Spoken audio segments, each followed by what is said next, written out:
Good morning, everybody, and I'm going to try to get through this presentation very quickly. I will keep my word, Jerry, I promise. What I will speak to this morning will be a little about how our provincial nominee program has played a role in increasing immigration to Newfoundland and Labrador. And basically, Jerry just went through what people interpret as smaller centers, and I guess from our perspective, Newfoundland and Labrador is a smaller center when you compare us to the rest of Canada, and within Newfoundland and Labrador we have smaller communities. So increasing immigration to Newfoundland and Labrador, whether you live in a remote community on the Labrador coast or whether you live here in St. John's or you're destined to, to arrive and remain here, it doesn't really matter. The whole point for us about the program is to increase immigration to all of our communities. So basically, I will just take you through, and most of you guys may know a little about the Provincial Nominee Program. So I'll speak to what it is and its objectives, how it's been contributing to increasing immigration to our province. I'll speak a little bit about the geographical distribution of our newcomers and our top source countries, and the continuing importance of the program to Newfoundland and Labrador. So the Provincial Nominee Program is an agreement that we have with our federal government that allows us to select immigrants, individuals to immigrate to Newfoundland and Labrador. And basically, I think most folks know that it's a shared jurisdiction, so all provinces and most territories have these agreements and utilize them for their economic benefit. And these days, it seems to be more along the lines of addressing demographic challenges. The whole goal of the program is to select good candidates, those who we think will stay. So our nomination will be the first step, and then they would move forward then into the federal system, and hopefully the goal is to obtain permanent residency. And for most people, I know there is a desire to have the program to be a family reunification category within our program, but unfortunately our program resides within the economic class of immigration. So the focus has to be economic, and I know when you think about immigration or immigrants and newcomers and you speak to the economic piece, it doesn't sound right sometimes, but overall it's both. It's to build our economy as well as enhance our communities. So the objectives of our program, again, to enhance the provincial economy through the immigration of skilled workers. In addition to that, we're also enhancing our cultural and social development as well. The driving factor behind the program for the majority of provinces is to address skills shortages, and that's one of the main focuses of our program at this point in time. And again, as I mentioned earlier, there seems to be a bit more of a tendency now to look at the program and how we can address our demographic issues, but remaining within the context of economic immigration. Our program has been around since 1999, and this is basically the number of nominations that from 2007 to 2015. While our program has been around since 1999, it's not until 2007 when we really started to utilize the program to really address labor needs and look at how we can address some of our demographic challenges. Prior to that, it was more investment focused. So when you look at the total number of people that we've nominated, principal applicants, a little over 2,000, and when you count in the family members, we've basically been responsible for nominating 4,200 individuals. So that's a lot over that 7-year period. How does the Provincial Nominee Program help increase immigration to the province? Well, as most folks know, we have a quota, and in 2015, we actually had an increase in our quota.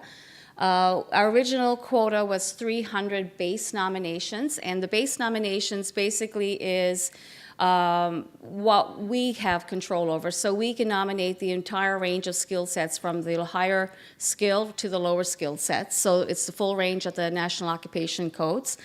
And the express entry, we have an additional 550 nominations. And that basically allows us only to nominate folks in the higher skill set. So we do have flexibility, and we do have a substantive quota. Since 2007, the Provincial Nominee Program has assisted over 500 employers, and basically what we've been doing is transitioning temporary foreign workers to permanent residency. We've also been assisting international graduates transition into permanent residency, and we also work with employers and help them recruit international workers. And as a part of that process, we have been contributing to growth in the various communities throughout the province.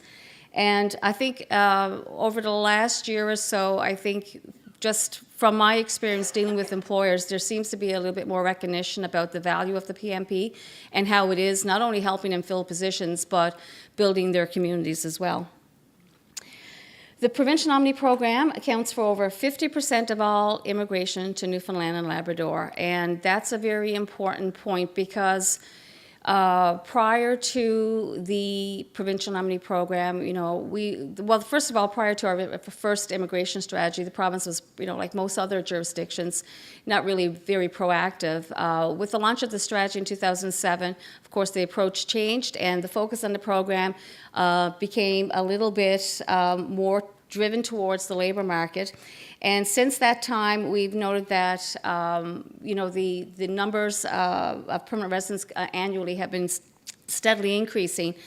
And I'm going to show you a chart next, but just to even give you, I'll speak to the retention piece after, but I think I'd like to flick through the chart. So if you look at this chart, the green bars basically shows you the number of permanent residents that have been coming to Newfoundland and Labrador since 2007. So we have been on an upward trend. And in 2015, with the help of the Syrian refugees, we have reached an all-time high of 1,122 permanent residents. Now, I know you compare that number to, some of the other Atlantic provinces, and again, against, the rest of Canada, it's a fairly small number overall. But when you consider where we were in 2007, receiving, on average of 450 permanent residents a year, 1,122 is, a significant growth for us. And if you look at that red line that's going up through, that is the Provincial Nominee Program. So you can see how important the program has been to increasing immigration to our province. And with respect to our provincial nominees, our current information shows that 70% of them are still here in Newfoundland and Labrador. And where are folks immigrating from? And I think this is based on 2015 permanent residence data, so I don't think this will shock most of you folks around the room. The Philippines, the number one source country. And Syria made it onto the list this year. Normally we would see Ireland and Bangladesh in there as well, but this year Syria has knocked a couple of countries off our top source list. And again, this matches the top source countries to Canada. The ranking may be different.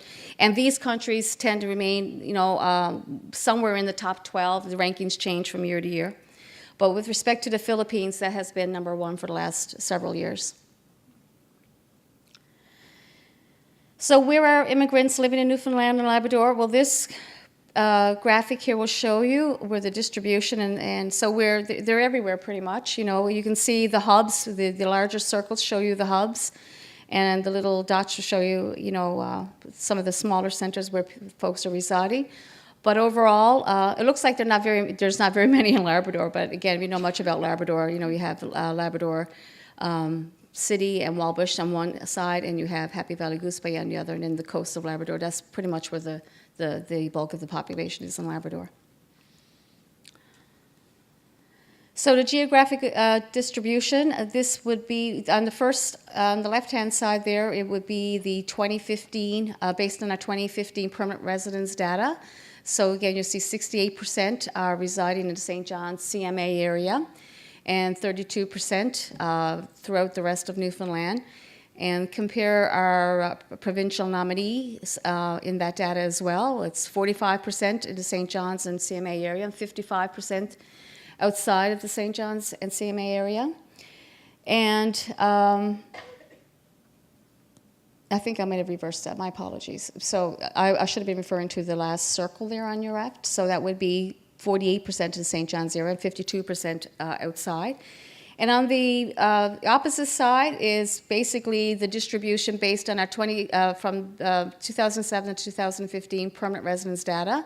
And what you can see there is that the bulk of immigration, as close to 70%, are residing in the St. John's CMA area. And when you look at the breakdown of our principal applicants for our PNP, 55% in St. John's CMA area and 45% throughout the rest of Newfoundland and Labrador. So our provincial nominee program is, I guess, successful in distributing immigration throughout the province and in the smaller centers, not just in St. John's.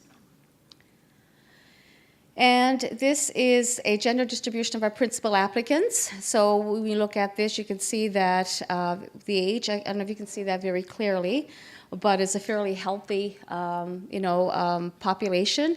And when we're thinking about, the bulk of our principal applicants and their family members are between the ages of 25 and 34, that bodes well for, if they're going to stay and live and have a family here in our province. So again, part of the solution to addressing our demographic challenges. And the future of PNP, well, yes, it will still have a role, and some of the reasons for that is because we have, as I said earlier, and many times again, demographic issues, and I won't get into this, it just basically goes over a little bit of how we are, experience a number of different things that's impacting our labor market and our population growth. And again, like most other provinces in Atlantic Canada, we have our youth who are, transient and global-minded, so they're moving to find jobs or just, lifestyle, whatever the case may be. Newfoundland and Labrador has experienced the lowest birth rate in Canada, so obviously, when we look at that particular piece, then we know that we are going to need immigration as a part of our solution. And Newfoundland and Labrador's population has the highest median age in Canada at 45 years. And if you look at the age distribution of our provincial nominees, you can see that they're way below the 45. Current provincial projections suggest that by 2025, the province will experience a 10% decline in working age residents, meaning nearly 35,000 fewer people in our provincial labor market. So for every 100 new entrants, we have 125 people leaving. So obviously there has to be something to fill the gap.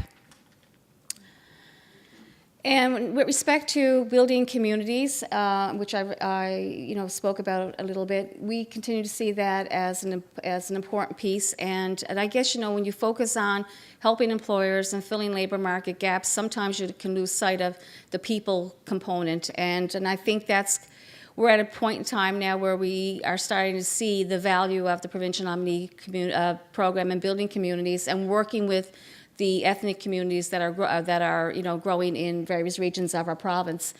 So we will continue to work with those folks and employers who employ those individuals and with municipalities, and some of that work is ongoing. We have a new immigration strategy that we're working on, and we're hoping, we just finished consultations this week. We had 3 sessions this week, and we did 5 or 6 sessions back in August. So we're rolling up that feedback, and again, we're hearing good things as a result of those consultations and good support for immigration. And I think really, if I had to say one of the biggest messages that have come out of the consultations thus far, 2 biggest messages is we need to do a lot more on the settlement and retention side, and we need to do a lot more to help keep international graduates. I think that would be the 2 key themes that have come out of those consultations. Then Jerry mentioned this earlier as well, the Atlantic Immigration Pilot Project, and work has begun on that, and we feel that that's an opportunity, not just the numbers, the additional numbers, but I think it's an opportunity to do some more work with employers and work with the ethnic groups within the various communities throughout the province and address the labor needs, but also build the communities. And employers will have a role in retention, so hopefully this will, it's outside the PNP, but I kind of figured that folks may be asking about that, so I wanted to throw in the Atlantic Immigration Pilot, which is set to start sometime next year, hopefully early. So I think that's it for me. So I hope I was within my 15 minutes, Jerry. Okay, thank you.